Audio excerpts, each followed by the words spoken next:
Hey there, and welcome back to Utility Sports. We have a very requested video. It is the Philadelphia 76ers offseason preview. Make sure to like the video and also subscribe to the channel as we do come out with daily NBA content. Now, if you are a fan of Discord and you happen to have it, make sure that you join up our Discord. The link is in the description below. We want you to be a part of the community, get immersed with our basketball fandom. We'd be very happy to talk to you on there on that platform. Yeah, there's a lot of great fans in there. We have actual team chats for every single team in the NBA, and we're kind of in the process of starting it up. We're also going to be adding in some bots and a lot of fun little things along the way. Lets you talk about the 2023 NBA draft, lets you talk with other people who are just as passionate about basketball as you are. I'm in there a lot. I know Austin's in there quite a bit too. So it's a fun little experience just to hear your guys' voices, because I think that's one of the things that makes utility sports different. It really is a collaborative platform here where we share our thoughts, but you guys also get to share your opinions both in the comment section and then in that Discord, kind of forming a good community. So we're really excited about that Discord. There's a lot of fun things coming in the future. And Austin, take it away here with our video preview. Yeah, there's so much to cover when it comes to the Philadelphia 76ers. Obviously, we're going to recap the season. The head coaching search is the big headliner for this team. With no draft picks in this upcoming draft, it's going to be a little bit difficult. Looking at Harden's free agency, kind of the pathway, if he stays or goes, also the long and short-term outlooks for this team. So a lot to cover in this video, so buckle up. It's going to be a wild ride. Yeah, I'm excited for it, especially with that season recap, because I think it's always important. I say this in every single offseason preview. It's really pivotal to look at where our team was to try and figure out where we want them to go and how to get there. And Austin, this team was 54-28. They finished third in the Eastern Conference, but kind of in typical Doc Rivers fashion, the team blows a lead in the second round of the playoffs in that Eastern Conference semifinals. They blow a 3-2 series lead to the Boston Celtics. Joel Embiid and the Philadelphia 76ers fall short again in a Game 7 to get to the Eastern Conference Finals. They just have not been able to get the job done. A lot of quirky things along the way. You think about, Kawhi Leonard's 4 bounces on the rim. Some of those things have completely altered the franchise history of this team. And of course, seeing Jimmy Butler pop off right now in Miami doesn't make the situation any better for Philadelphia. Austin, what's your kind of thoughts right now on not only just where this team was, but also how they kind of finished, and Doc Rivers also being fired at the end of the season? Yeah, I think if there's one championship that mattered more for a coach's longevity in the league, it's that '08 championship for Doc Rivers. I think that has bought him a lot of slack throughout the course of his entire career. Multiple occasions of him blowing playoff leads, and this is the latest rendition of it. Definitely could say a lot of people were actually expecting it when it was a 3-2 lead. There's a lot of fundamental changes that need to happen to the roster in order for them to make it deeper in the postseason. There were some flaws. They put together a really nice collective regular season, but were not able to cap it off. There's a lot of flaws that go into it. Daryl Morey's got to look at this in the long-term view, and whether it includes James Harden or not, the show must go on. Yeah, I think Daryl Morey's got a really tough future here to kind of make some decisions. Of course, got the ball rolling by firing Doc Rivers pretty quickly after the end of their season. Of course, very disappointing fashion again. Blowing a 3-2 series lead, especially going into a Game 6 where you did have home court advantage, essentially at that spot, because James Harden won you Game 1, and you're able to split in Game 4. You win Game 5. And it sets you up to close the series on your home court. You're unable to get it done. You don't get the ball to your MVP, Joel Embiid, who I do want to talk about here as such a fantastic player. I know there's a strong narrative going around right now about, oh, well, Jokic should have won the MVP, this, that, or the other thing because of playoff success. First of all, it's a regular season award. Joel Embiid, back-to-back times leading the league in scoring. There's not a lot of players that have actually done that throughout the history of the NBA. He's a fantastic player. I know a lot of people are going to say, oh, free throw merchant. If you're an actual fan and you actually watch this guy, he does get fouled a lot. Now, yes, sometimes he embellishes the contact. That's just a typical NBA star thing. But first of all, he gets to the line, he makes them. And then secondly, his deterrence as a rim presence is probably top end in the league, if not the best. He's in the top 3 in that regard. Joel Embiid is just a fantastic player. So I think for them, obviously he's the build-around guy, but I think the rest of the roster, there's a lot of questions right now stemming into James Harden, who led the league in assists this year per game. And I think with Harden, I think he had some really awesome playoff moments, of course, had some playoff duds again this postseason. And I think it's really clear right now that it really comes down to his health, how he's going to perform night in, night out. Nights where his legs are dead and he just doesn't have any juice, you can tell almost immediately because he's not getting to his spots, not getting to the rim, and not blowing by guys. I think if you look back to game 1 of the Eastern Conference semifinals against Boston, the play that really stood out to me was when Austin, you know all about it, when he gets into his little signature crossover pattern and he left Jaylen Brown all the way in the dust. I mean, you and I have seen that so many times. Austin, kind of what's your thoughts on James Harden right now, just as a player, and do you expect him to ever be back to that 30-point per game score, or kind of what's your thoughts on him just as a whole? I think now we are kind of seeing a very pivotal point in his career where he's got to be able to prove next season that he can, make another postseason run, whether that's with Houston, whether that's with Philadelphia. The future is very much in the air. I think he can still be an effective scorer for the duration of his career. He's going to be a guy that is productive, and once he is at the very tail end of it, at the very worst, I think he's going to be a really, really great shooter. So he's going to be valuable through the rest of his career. He's going to get, another big contract here, and I think it's very warranted. Even at this point, with where he's at, health is one of the biggest things that, is going to be the turning point in how the contract is viewed. If he's able to stay healthy, it's going to be a worthwhile contract, in my opinion. But James Harden still has some juice left, and he's still going to be an effective player for the next couple of seasons. Right. And one other shortcoming for them this year was kind of their depth. Now, they did make some good additions. I think the real headliner of that is PJ Tucker, who was a great addition to Philadelphia. One of the few players in the league that literally can go a week or longer without actually shooting the basketball in a game and still be a big time positive impact player. He's kind of played in that role, but he's really kind of even taken a further step back from where he was a few years ago. Of course, he's been a longtime teammate of James Harden. Daryl Morey knows him well from their time together in Houston. And, it was a no-brainer last year when they signed him. I think he had a really nice season. And even though he does have some issues and dilemmas that he brings to an offense just because he's not really a skilled player who can do a lot of stuff, just his willingness to play within himself and also be a workhorse on the defensive end of the court, I think is very important. And then I think there's a few other things that are really worth mentioning. First of all, the DeAnthony Melton trade was an absolute home run for Philadelphia last year. At the draft night, I was kind of surprised when Memphis moved off of him because I know they liked him quite a bit. Now, they did position themselves very well with LaRavia and Roddy going forward. I still do like those two young players for Memphis, but Tyrese Maxey, I think, was really probably the most interesting dynamic this year in the NBA in a lot of ways because there was games where he started, games where he came off the bench, and to be honest, with his kind of impending contract situation, you could have looked at it and said, hey, he wants to be a starter and he wants to earn Tyler Hero or Jordan Poole money, which would have been completely fair to say. But kind of Doc Rivers did manage that in a way where, when they were playing well with DeAnthony Melton in the starting lineup, Tyrese Maxey came off the bench. It was an interesting dynamic to kind of play through. And then Tobias Harris as well. Austin, you're a big time Clippers fan, so it almost feels like we know like all of these guys from your Clippers fandom, especially Harris and Doc Rivers. So I want to kind of get your thoughts on Tobias Harris. Obviously a really big contract, but still a productive player. I think he stepped up pretty big time this year. Do you think that there's still like a role that he can fit here in Philly, or do you think if another team were to potentially acquire him this offseason, he could have a nice outlook going forward? Yeah, I mean, he's going to be a productive player, but his contract is a little bit of a net negative overall, right? Because it's such a massive deal. They wanted to pay him. The 76ers made a decision essentially to go with Tobias Harris instead of Jimmy Butler. That is not one that's, really panned out well. So I think looking at Tobias Harris, it's probably time to move on, whether that's with James Harden or without James Harden. I think it's time for Tobias Harris to get out of, Philly, kind of go for a fresh start here. I think there's a lot of teams that could use a guy like Tobias Harris, but that contract is going to be a huge deterrent for them to acquire him. Yeah, I think there's going to be a few teams that maybe would have some interest in at least taking him in, but it's not going to be a value for value type of trade. It's probably going to be more something along the lines of Philly having to attach something with him. And there is some situations that do make sense for that, which we are going to talk about a little bit later on. But overall, I just think Philly probably a player or two short to kind of compete with the teams like Boston, Milwaukee, Miami. I know Milwaukee got bounced in the first round, but they had some really weird situations that kind of played into that.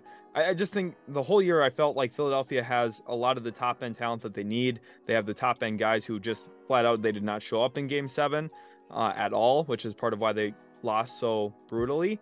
But at the same time, I felt like they needed one more guy who could really put the ball in the hoop, and I felt like they needed one more guy who could really rebound the basketball at a high end level. And to be honest, they just lacked that for the most part of this season. And I still think that they're a team that could make some noise, especially if things go right. But I'm kind of interested going forward into this head coaching search, Austin, if you want to highlight some of the candidates as well. Yeah, Mike D'Antoni, Nick Nurse, Sam Cassell, Mike Budenholzer, Monty Williams, Frank Vogel. That's kind of the collective list that we've been able to put together here.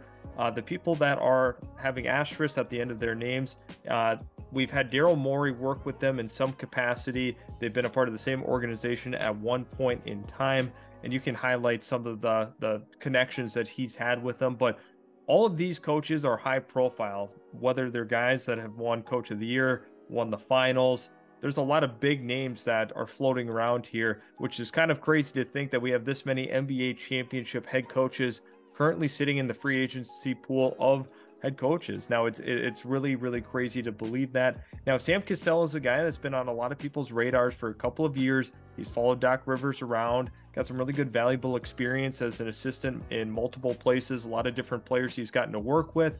He's a guy that finally could get his opportunity. Sheldon, I'll let you break it down. Yeah, I think, first of all, you nailed it there, especially with Sam Cassell, because that's something I do really want to touch on. First of all, the NBA is kind of a what have you done for me lately league, which I really am not a fan of. That's why there are so many championship level coaches, especially when you look at a guy like Nick Nurse, who just won in 2019. You look at Mike Budenholzer, who won in 2021. It's just insane that these guys are out there. Frank Vogel, of course, won in 2020. Like, that's just insane. Within the last 5 years, we have three guys who won championships as coaches out that right now do not have a job, which is just unbelievable to me. But like you said, those guys with asterisks in the graphic, Mike D'Antoni, everyone knows his time in Houston. Of course, those two are very connected, both Daryl Morey, Mike D'Antoni, and then also James Harden, which I do think maybe this head coaching search does play a little bit of impact on where Harden could play next year. Nick Nurse actually was the head coach for the G League team, the Rio Grande Valley Vipers, for the Houston Rockets from 2011 to 2013. Daryl Morey was the Houston Rockets GM from 2007 to 2020. So, of course, has a relationship then obviously with Nick Nurse, and the two of them have definitely had communications in the past. Actually, Nick Nurse kind of got his start up with the NBA through Daryl Morey, and then Sam Cassell as an assistant this year for Philadelphia and last year with Doc Rivers. Cassell is very interesting to me here as a potential head coaching candidate for the Sixers because he's been a very loyal assistant to Doc Rivers, kind of following him around place to place, like you mentioned, Austin. So I'm kind of intrigued to see what happens with him. Now, he does have a great relationship, not only with Tyrese Maxey, but also with James Harden, which is why I think that he could be an intriguing candidate. One thing I do want to mention about Nick Nurse, it's kind of funny because Nurse and Embiid had that kind of back and forth last year in the playoffs when Nick Nurse was kind of saying that Embiid was flopping. So it'd be an interesting hire for sure, seeing those two kind of work together. Budenholzer, I think, would be a nice hire for them. Monty Williams, I'm a little bit less high on for Philadelphia, what they currently have, unless Chris Paul were to potentially come into the fold, which I do think is kind of an option, actually, which not a lot of people have on their radar right now, but I'm not completely ruling that out. Frank Vogel, Austin, you and I both know he's a good coach. Defensively, always finds a way to put a good defense together. Did it with Roy Hibbert, obviously, his time in LA. The Lakers were always very good defensively for the most part. And then Rob Pelinka basically destroyed the roster by trading all of their good players for Russell Westbrook, who just didn't fit. And then the team was just bad. So Frank Vogel kind of got a bad rap there in LA. But to me, Mike D'Antoni's like a big problem if they hire him. I just don't think that's the coach that they should hire. Nick Nurse is the guy I would hire myself if I was kind of pioneering this candidacy. But I think that these are all six pretty good options. They all have some type of high-level experience, and I think they're all going to bring something different to the fold. And I don't really think you could go like terribly wrong with any of these outside of D'Antoni, who I just think would be like a nightmare just with what Philadelphia currently has. So, Austin, let's transition here into James Harden and his potential free agency this offseason. Yeah, I think there's two paths to this. It's Houston or Philadelphia. I think it's pretty blatantly obvious that it's going to be one of these two. Maybe there's a dark horse team, but this is where the roads lead to. Yeah, I'll get to a dark horse team at the very end here of this little segment, but Houston and Philadelphia are really the two clear options right now. I think the 76ers, Daryl Morey and his relationship with James Harden does have a big impact on where Harden could potentially play. I don't see this as a relationship destroyer between Morey and Harden. In fact, Morey, even when he left Houston and kind of everything was shifting with Harden's, changing desires in his career, there was never that relationship destruction between those two guys, which is pretty clear because Philadelphia later traded for him and obviously had interest in trading for him as soon as Morey got to Philadelphia to begin with. And then Houston, on the other hand, this is more of the nightlife. This is more of the, hey, I want to be close to Las Vegas and be close to the city where his mom currently lives as well. His mom still lives in Houston. So there's a lot of actual personal draws back to the Houston Rockets. He actually still works out in the Houston Rockets facility. Austin, I know you and I've had conversations about that as well, how kind of weird and interesting that dynamic is while he's playing for another NBA franchise. But Harden, he still is very closely tied to the Rockets organization, very closely tied to the city of Houston. And for me, I've been saying it on the channel for months now that he is going to be a Houston Rocket again. That is where I believe he will go. I would be pretty shocked if he doesn't, to be honest, at this point.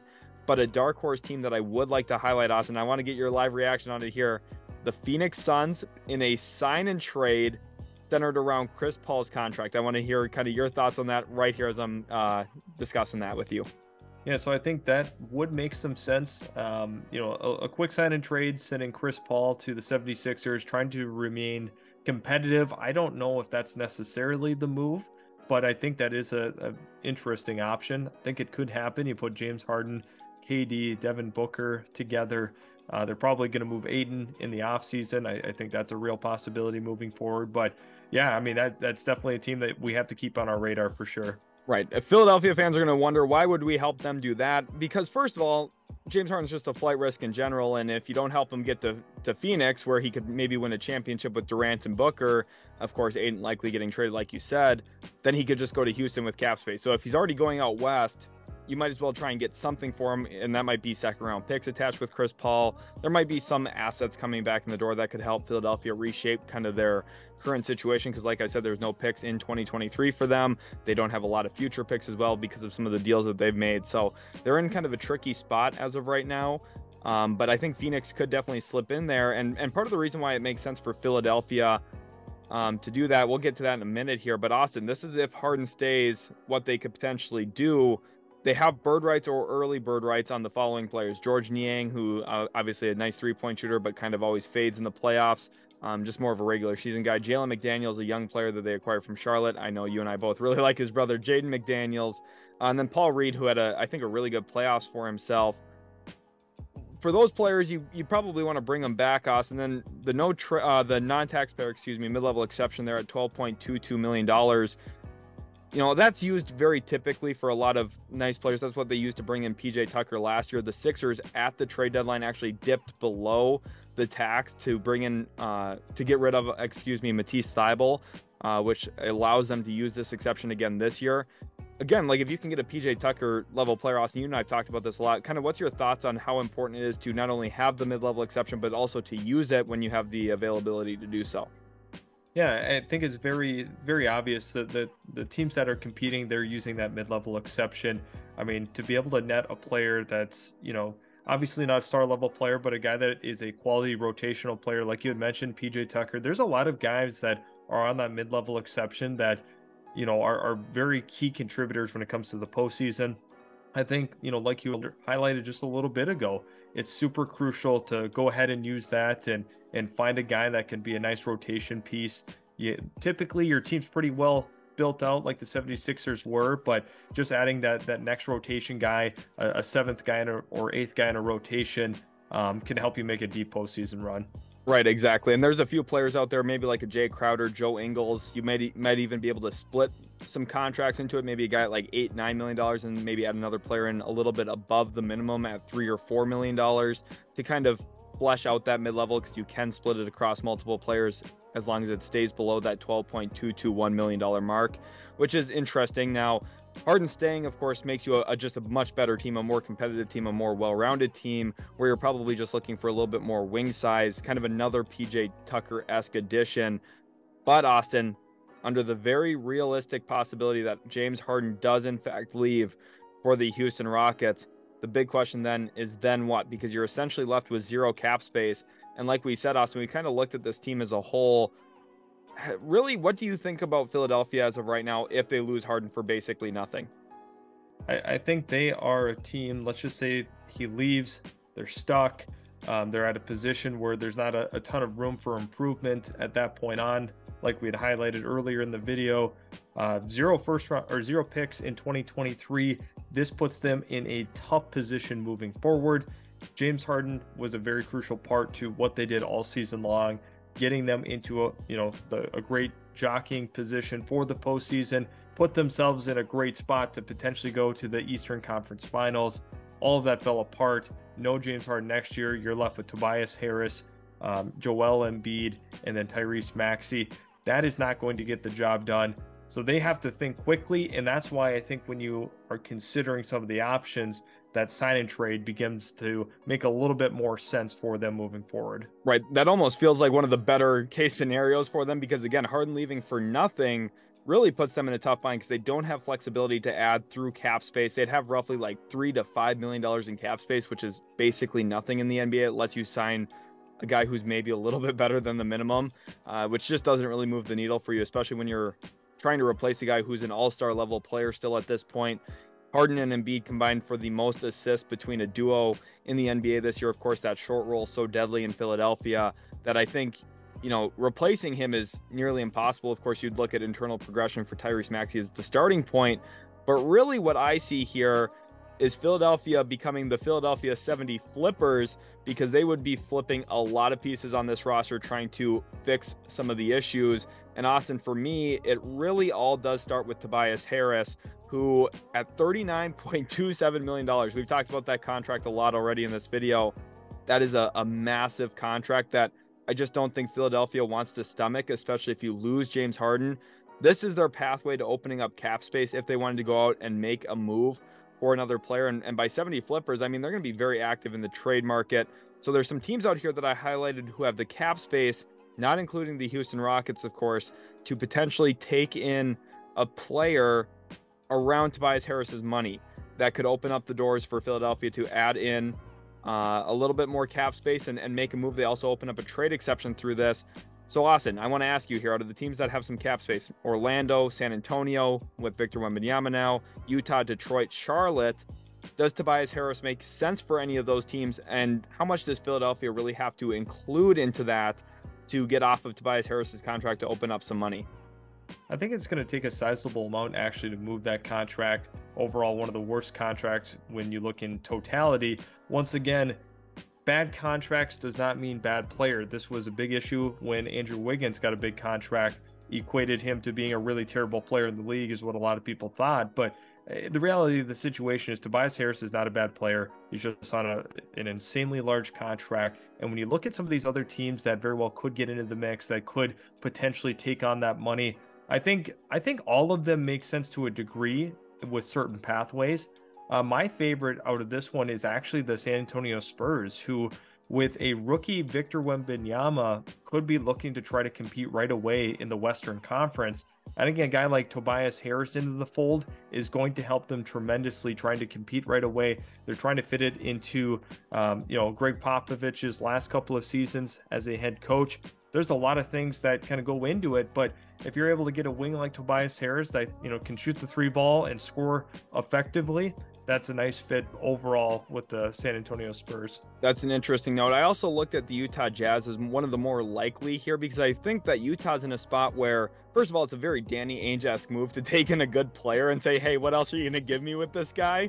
But also I just think, Utah, Tobias Harris is actually a pretty decent fit, I think, and next to Lauri Markkanen, Walker Kessler, kind of as like another player there that can put the ball on the deck and score a bit off the perimeter, like you had mentioned, Austin. And I think Utah probably a little ambitious actually to see what they can do in terms of advancing their team. There was also some John Collins rumors for that team, but outside of Tobias Harris, I think if James Harden does leave, PJ Tucker could potentially be traded as well. A lot of teams around the league would view him as a valuable player. DeAnthony Melton could be traded as well. And here for Philadelphia, the reason they're doing that is opening up, again, more cap space and also opening up trade exceptions if you can get the right deals done And if you're trading PJ Tucker and DeAnthony Melton, you're probably getting some decent value back, maybe even a first-round pick for both of them, just based on how they both played this past year. Furkan Korkmaz would have to be a salary dump somewhere to open up about $5.5 million. Daniil House and Harrell are both going to opt into those contracts. They would both likely be attached, maybe with Furkan Korkmaz or with Tobias Harris to open up some cap space. Jaden Springer, maybe they trade, former first-round pick, like $2.2 million isn't going to move the needle. But realistically, the reason I have this as part of the video here is because they could open up to maybe $60 million in cap space, which would put them right in the same ballpark as where Houston's currently at. So maybe it's not keeping James Harden, but maybe it's adding Kyrie Irving or adding, players X, Y, and Z. Maybe a Dillon Brooks, which I know people are going to roll their eyes at. Dillon Brooks, all defensive player. He's still a pretty solid player in the league. There's guys out there that could help Philadelphia, that they would pivot off of some of their current players and kind of reshape the roster around Joel Embiid. Austin, real quick, I want to get your thoughts kind of on that approach. And then maybe, just maybe, with all that trade exception money, if they move up Tobias Harris to a team with cap space, maybe Bradley Beal could make some sense as a player they reflip some of this stuff for.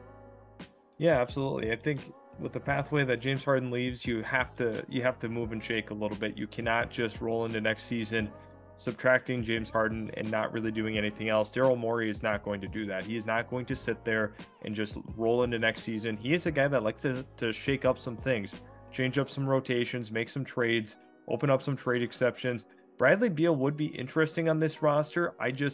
The fit isn't nearly as good with Bradley Beal as it was James Harden. So I think you're actually regressing once again heading into next season. And as we continue to look through the list and talk about it more and more, I think it's more blatantly obvious. No matter what they have to do with Tobias Harris, he's got to go, in my opinion. That's the direction that the 76ers have to go. Bradley Beal is going to be fun. It's exciting, but fit-wise, it's a little clunky.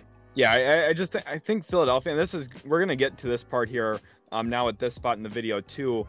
I just think Philadelphia, their outlook is really, really cloudy for me, to a spot where I'm just not really confident in this team, both in the short term and the long term. Because I look at them in the short term, of course, you do have Joel Embiid, who is an MVP level player, an all NBA type guy every single year. That's better than what most teams already have. So you have to feel good about yourself just on that premise.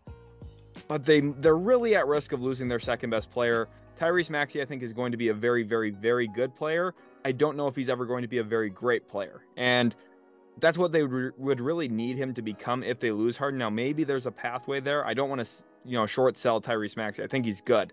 But short term, Austin, I want to know kind of where you think this team caps out with when they're competing against the Miamis, the Milwaukees, the Bostons, and some of these other young and upcoming teams in the East as well. Where do you think Philadelphia lies in the next year or two? I think when you're looking at the very short term, you have to consider them as a tier 2 team. Joel Embiid by himself is enough to kind of push you into that threshold, regardless of coaching situation, other players around him. He's going to put you in that second tier of that Eastern Conference, but it's tough for me to look at it and say, yeah, they're going to be right there with Boston. They're going to be there with Miami. They're borderline tier 1 and 2. This season they were so close, so close. Just needed to close it out, and this is a whole different conversation. We're talking about probably James Harden likely staying with a really successful season and potentially a championship, but now it's completely shifted from that 3-2 series that they were leading to the point we're at now of questioning the short and long-term future, when it's more would have just been the long-term. Okay, where would they be sitting? But in the short term, I don't have a ton of confidence in terms of where they're at and can they push over the Bostons of the Eastern Conference. Right, and I think when we get to that long-term outlook too, this is really where we start to run into issues for Philadelphia for a few different reasons. If Joel Embiid comes into training camp next year and Tobias Harris and Tyrese Maxey are his two co-stars, and there's no James Harden, and PJ Tucker's maybe the fourth best player on the team, and DeAnthony Melton's the fifth, is he really going to look at that and say, yeah, I want to stay in Philadelphia? I know he loves Philadelphia. I know he loves playing for the 76ers. That's very well documented. At some point, if they don't handle this correctly and if they don't make the right decisions, Philadelphia is playing with fire about Joel Embiid's future with the organization. Now, again, I'm not saying he's going to request a trade right now. I'm not saying he's upset with the organization, but I'm saying come August, later than that, September, October, if this team is not in a spot where they're going to be able to compete for championships in the next 3 or 4 years, and there's no real clear pathway to do that, their long-term outlook is potentially the worst in the NBA, because they might get to a spot where they have to trade Joel Embiid because he wants out. They don't own a lot of their picks in the future because of some trades that Daryl Morey's made. One of them was getting off of Ben Simmons for James Harden. You can't fault him for some of those decisions, but the reality is they have picks out the door. They might not ever get to a spot where they can win an NBA Finals or even compete in one, let alone a conference finals. And they're a big fella. Their number one player might at some point become discontented if they lose Harden for nothing, and if they find themselves kind of scraping at the bottom of the barrel trying to add talent to the team. It's a really long-term issue that Philadelphia, you think back to a decade ago, trust the process when it was all starting. Who would have thought that by the end of this, with all the top picks that they had, they would have never made it to a conference finals potentially, and that their real keepsake player they drafted from that entire experiment, he won an MVP, basically as good of a player as you could hope to get. It might all be for naught when it comes to team success at the highest level, which I feel bad for Philadelphia 76er fans. I'm not ragging on you guys. This team's been very good for quite a while. So, making it to the second round of the playoffs every year is not an easy thing to do, but we just have to see this team take a step forward at some point. Austin, it was a lot of fun here hitting this Philadelphia 76ers offseason preview. Thanks to everyone who did watch. Reminder, go check out that Discord. Link is in the description for that, as well as our Twitter, TikTok, and Instagram. Go hit the follow button on there if you enjoyed this video. Leave a like, subscribe to the channel for more content, hit that notification bell, and we'll catch you in the very next Utility Sports video.